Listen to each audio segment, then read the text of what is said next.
Assalamualaikum warahmatullahi wabarakatuh.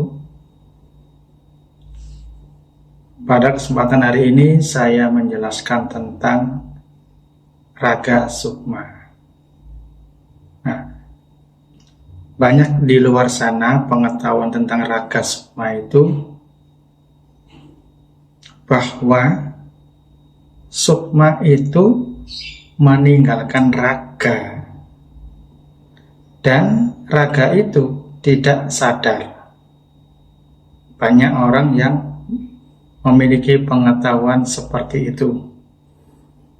Nah, apakah orang yang berbicara itu pernah mengalaminya atau cuman katanya seseorang? Bahwa raga sukma itu yang betul sukma keluar dari jasad dan jasad itu kehilangan kesadaran. Apa beliau hanya tahu dari televisi ataupun dari internet ataupun dari membaca-baca artikel, melainkan orang yang berbicara tersebut tidak memiliki kemampuan itu. Nah, itu jangan dijadikan tolak ukur raga sukma. Nah, pengetahuan raga sukma yang ada di Padepokan Sekar Pawitra itu cukup sederhana. Mungkin berbeda dengan pengetahuan yang ada di tempat lain. Nah, pengetahuan raga sukma yang ada atau yang diajarkan di Padepokan Sekar Pawitra yaitu sukma aktif dulu sebelum melakukan raga sukma. Sukma itu harus bisa diaktifkan terlebih dahulu. Kita bisa memahami tentang sukma aktif maupun sukma non-aktif. Bila kita udah mengetahui pengetahuan tersebut, praktekkan. Apakah bisa mengaktifkan sukma dan menonaktifkan sukma? Kalau udah biasa dan terbiasa, selanjutnya materi kelanjutannya yaitu raga sukma. Nah, pengetahuan di raga sukma itu sukma aktif ya. Sukma aktifin dulu, setelah sukma aktif baru diperintahkan untuk meninggalkan raga atau keluar dari raga. Jadi konsepnya ini raga, kemudian sukma diaktifin. Kalau udah aktif berarti sukma itu ada di bagian depan sendiri raga. Ya, setelah aktif baru diperintahkan untuk keluar atau beretika membaca salam, keluar meninggalkan raga. Nah, raga ini apakah sadar, apakah tidak sadar? Tetap sadar raga ini, tidak sadar. Jadi tetap sadar. Raga ini tetap sadar. Akan tetapi kita memiliki kesadaran kurang lebih 30%. Kita masih bisa mendengar suara orang, suara benda, suara musik, bisa mendengar. Nah, namun kesadaran kita 30% dalam arti kita melangkah jauh di dimensi lain. Tapi raga tetap bisa kita kontrol.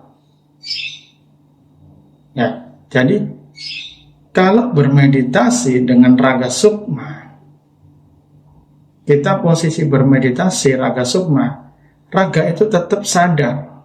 Nah, kalau raga tidak sadar, berarti kita tidak bisa melakukan dengan cara meditasi.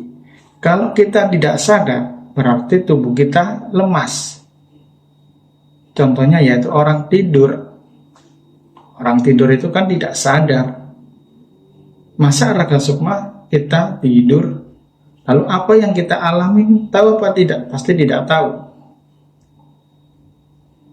Nah, maka dari itu di Padepokan Sekar Pawitra tentang raga sukma itu, sukma meninggalkan raga, akan tetapi raga ini tetap dalam keadaan sadar, kurang lebih 30% sadarnya. Nah, tingkat pemula biasanya kesadarannya 50%, 40%. Kalau udah mahir bisa 30-20% tentang kesadaran itu ya. Nah, akan tetapi masih tetap bisa mendengar suara-suara. Nah, kejadian yang dialami sukma kita tahu. Kita bisa bertemu dengan sosok gaib, kita bisa mencium aroma sosok gaib, kita bisa menyentuhnya, merasakan hangat dingin, kita bisa berinteraksi. Nah, raga juga tahu, raga juga mendengar. Nah, itu yang dinamakan raga sukma versi Sekar Pawitra. Nah, kalau di tempat lain katanya raga sukma yang betul itu kita tidak sadar, berarti tidur dong kalau tidak sadar. Lalu selesai raga sukma, apa yang kita tahu? Pasti nggak tahu karena kita tidur. Nah, teknik untuk melakukan raga sukma yaitu kita harus menguasai mata batin terlebih dahulu. Kita harus bisa memahami antara sukma aktif dan non-aktif. Kita harus bisa membedakan antara jin melihatnya dengan nyata, halusinasi, bayangan, dan khayalan. Nah, kita harus bisa membedakan itu semua. Kalau kita udah bisa membedakan, kita bisa mengaktifkan, baru lanjut yaitu raga sukma. Saya beritahu tekniknya sangat sederhana sekali. Kita meditasi seperti ini ya.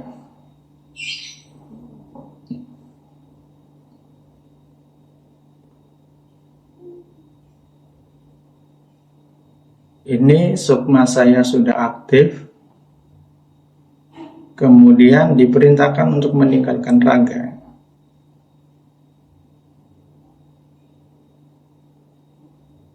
Assalamualaikum ya alam gaib. Assalamualaikum ya penghuni alam gaib. Izinkan saya untuk memasuki ke alam gaib.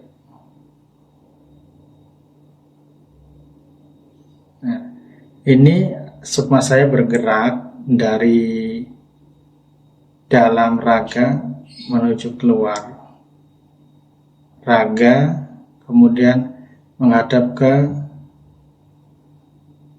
depan. Kita bisa melihat sukma, sukma juga bisa melihat raga kita. Nah, setelah itu kita gunakan untuk apa, mau kemana. Nah, kita perintahkan seperti itu selanjutnya. Nah, untuk selesai kita akhiri ya. Assalamualaikum ya alam gaib. Izinkan saya kembali ke alam padang.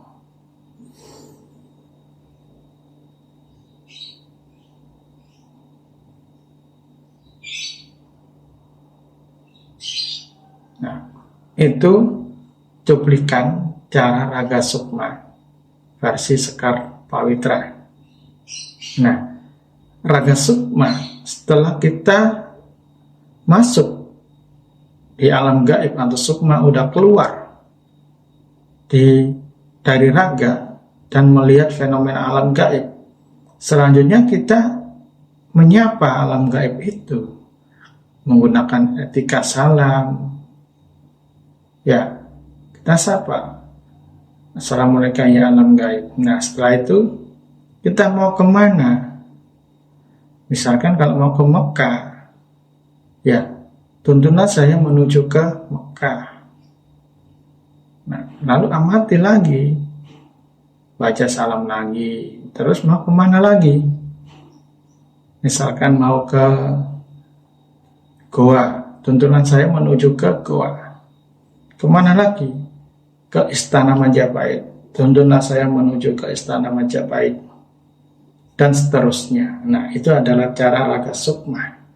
Nah, bila sukma kita dihadang oleh makhluk gaib, jin, segerombolan jin dan sebagainya, jangan dilawan. Kalau dilawan, kita kalau nggak paham pasti kalah, ketangkap sukma kita. Tapi kalau kita udah paham, kita bisa melawannya. Tapi kalau belum paham, jangan melawan. Bagaimana? Beretika dengan baik. Baca salam, kemudian mohon maaf atas kedatangan saya di sini mengganggu ataupun merusak ataupun kelanjangan saya karena ketidaktahuan saya. Pasti nggak ditangkap, pasti dia mau melepaskan kita. Jadi kalau kita lawan, kalau sukma kita belum kuat ya, sukma kita belum ada energinya, belum memiliki senjata gaib, belum memiliki ilmu gaib, apa yang kita gunakan untuk melawan beliau? Kecuali kita udah memiliki ya ilmu gaib, senjata gaib, jari petir, pedang Sayyidina Ali, cambuk gembolo geni. Nah, itu yang kita gunakan untuk melawan mereka. Tapi kalau kita belum memiliki senjata gaib, jangan sampai dilawan. Pasti kita ketangkap. Ya. Jadi penjelasan sederhana tentang raga sukma di versi Sekar Pawitra seperti ini. Praktekkan saja. Ya, setelah praktek baru bisa komen ataupun bisa menghubungi WA saya untuk konsultasi. Nah, jadi jangan pernah percaya katanya seseorang. Lebih baik kita yang mengalami sendiri daripada katanya seseorang. Kalau katanya seseorang, sama halnya kita melihat yang ada di YouTube, kita melihat di televisi, kita membaca artikel misteri, itu sama saja. Karena kita kan nggak mengalami. Lebih baik kita mengalami sendiri daripada percaya sama orang daripada katanya seseorang. Assalamualaikum warahmatullahi wabarakatuh.